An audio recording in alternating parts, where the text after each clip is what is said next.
यदि ईवीएम नहीं होता तो आज किसान परेशान नहीं होता। ईवीएम नहीं होता तो शिक्षा संस्थानों में शोषण नहीं होता। यदि ईवीएम नहीं होता तो यहाँ पर बहन बेटियों की इज्जत उठ रही है, वो नहीं होता। यदि ईवीएम नहीं होता तो यहाँ पर किसान मर रहा है, जवान मर रहा है, बेरोजगारी 5 करोड़ से अधिक लोग इस देश से बेरोजगार हो गए। इसलिए मैं कहना चाहूंगा कि ईवीएम को हटाने के लिए आपको आगे आना पड़ेगा, आपको सड़कों पर आना पड़ेगा। और आप लोग हमारे वकील साहब को हमेशा आप कोऑपरेट करते रहे, और प्राचा साहब को, जो प्राचा साहब है एक मजबूत व्यक्ति है, मैं इनको भी अपनी शुभकामनाएं देता हूं। मैं आपके साथ हूं इस लड़ाई में, तन से, मन से, धन से, लाठी से, गोली से, राइफल से, बंदूक से। आप चिंता मत करना, डरना मत। मैं चाहता हूं कि यहाँ की गवर्नमेंट मुझे जल्दी अरेस्ट करे तो इनको मालूम पड़ जाएगी कि भंते कौड़ाकर क्या है।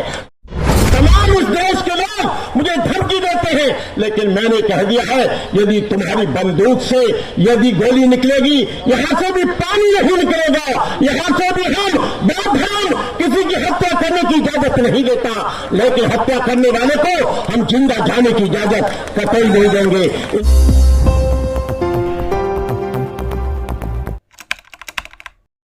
शांत हो जाएं। आज हम लोग जंतर मंतर के इस प्रांगण में ईवीएम का विरोध करने के लिए इकट्ठे हुए हैं।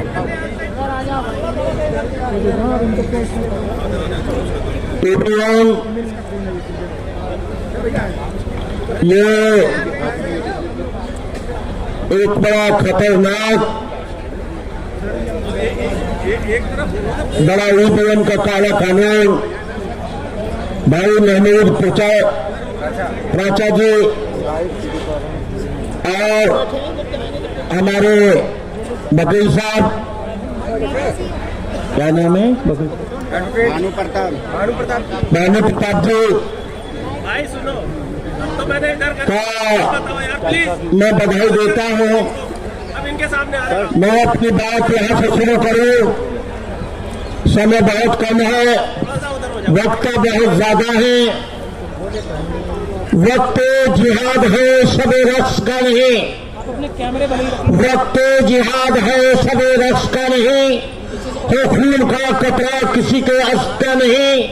बुलावा सब फरोशों का हुआ आखिर है, मैदान जानदारों का मर्जी उसका नहीं। ये लड़ाई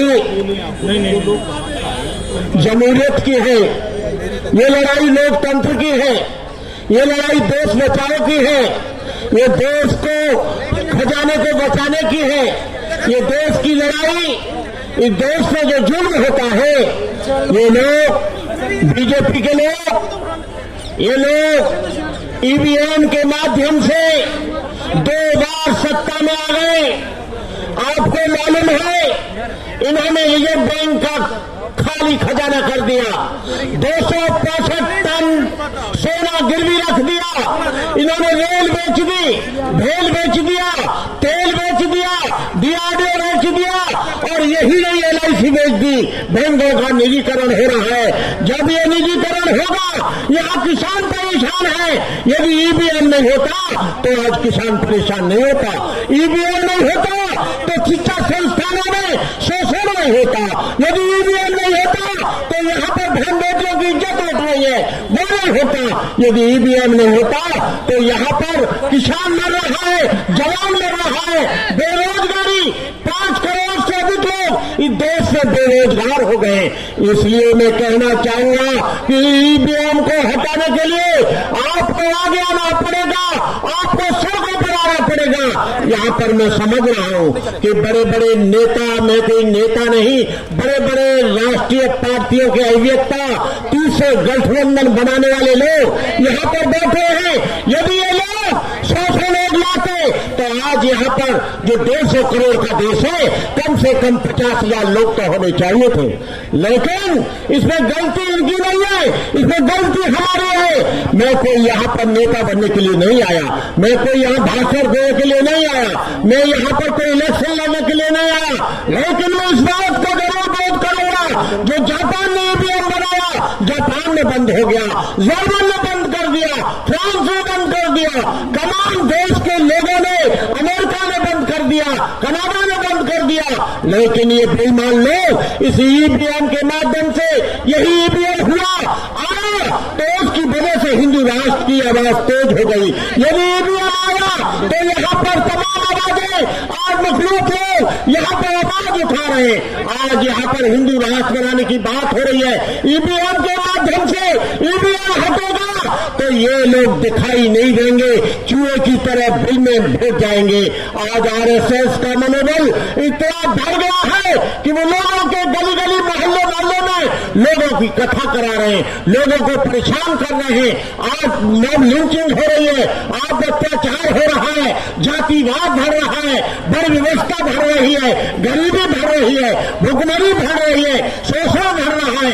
यहाँ पर तमाम छात्र अपनी हत्या कर रहे हैं। तो मैं आप लोगों से ये कहना चाहूंगा कि आप दंगों के साथ मिटा दो जलाने से कुंडा परस्ती, मिटा दो लुटेरों की शोषण की हस्ती, मिटा दो ये जातिवाद वाली बस्ती, मिटा दो गरीबों की फाका परस्ती। मैं कहना चाहूंगा जो लोग ईवीएम का विरोध करते हैं, कल मैंने सुना सोशल मीडिया पर देखा कि प्राचा जी को और हमारे वकील साहब को उन्होंने अरेस्ट कर लिया। हम लोगों ने कहा कल का कार्यक्रम कैसे होगा, लेकिन मैं प्राचा जी को और अपने वकील साहब को इस बात की बधाई देता हूं कि आप लोग मजबूत रहें। यदि इस देश को बचाना है, आपको एक झंडे के नीचे आना पड़ेगा, एक पार्टी के नीचे आना पड़ेगा। जो लोग खेलों में बटे हैं, तमाम पार्टियां कुकरमुत्तों की तरह बन गई है। आप तो क्या, कोई भी आप लोग इस लड़ाई को जीत नहीं सकते। आपको एक झंडे के नीचे आना पड़ेगा, एक जगह आना पड़ेगा। जब तक आप एक जगह नहीं आएंगे, यहाँ पर मुसलमानों पर, दलितों पर, किसानों पर, एससी लोगों पर, एसटी लोगों पर, ईसाइयों पर यहाँ पर जुल्म होगा।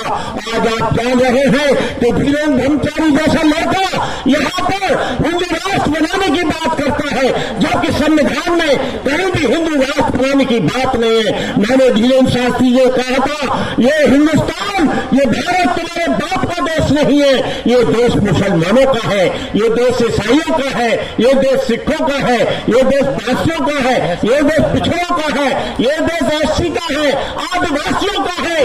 85% लोग चुप बैठे हैं। आप लोगों को सड़कों पर आना पड़ेगा, इसके लिए कुर्बानी देनी पड़ेगी।